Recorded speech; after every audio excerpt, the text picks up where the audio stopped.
박근혜 전 대통령은 결국 사면됐지만 올 한해 박 전 대통령의 사면 문제는 여러 차례 정치권을 뒤흔들었습니다. 언제 어떻게 사면 얘기를 꺼내는가에 따라서 지지율이 오르락 내리락하면서 주요 정치인들의 희비가 엇갈리기도 했는데요.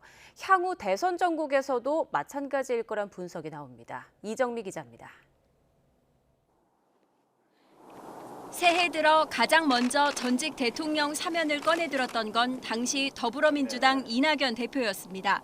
차기 대선 후보 출마를 앞두고 국민 통합이라는 승부수를 던졌던 겁니다.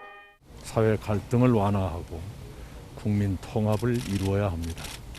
적절한 시기에 대통령님께 건의드릴 생각입니다.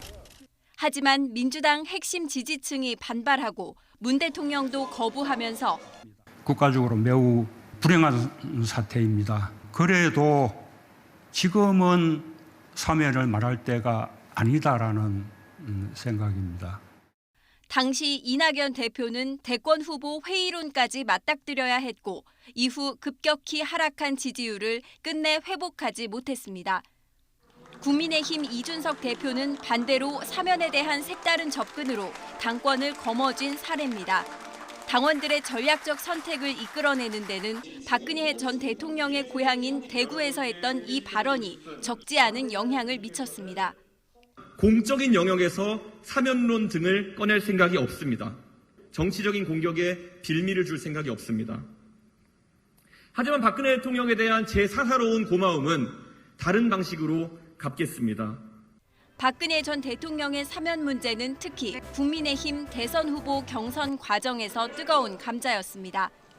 윤석열 후보는 최종 후보로 확정은 됐지만 내내 마음을 졸여야 했습니다. 45년을 살아야 된다고 그러셨는데 네. 지금은 사면해야 된다고 그거는 이제 말씀하십니다. 재판에서 그렇게 하는 것이고요. 알겠습니다. 사면은 정치적인 알겠습니다. 문제 아닙니까? 예. 4년 9개월 만에 최종 사면 결정은 내려졌지만 대선 전 나올 박 전 대통령의 메시지의 강도와 방향성은 여야 대선 후보는 물론 다수 정치인의 향배에도 적지 않은 영향을 미칠 것으로 보입니다. YTN 이정미입니다.